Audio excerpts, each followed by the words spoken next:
What I eat நடை பார்க்கலாமா? இன்றைக்கி காலையில் பிரேக்ஃபாஸ்ட்டுக்கு இட்லியும் தேங்காய் சட்னியும் தான்.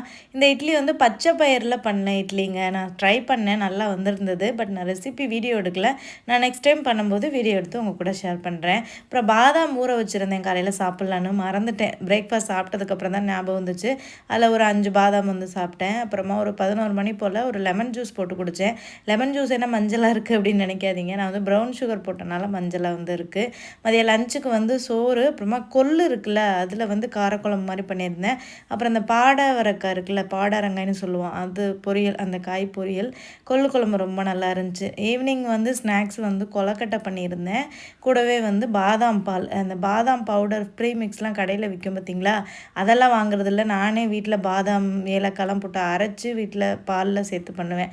அது நல்லாயிருக்கும். ஸோ அதுதான் டின்னராகவே நான் வந்து எடுத்துக்கிட்டேன். வேறு எதுவுமே சாப்பிடல. கொலக்கட்டை சாப்பிட்டே வயிறு ஃபில் ஆகிடுச்சு.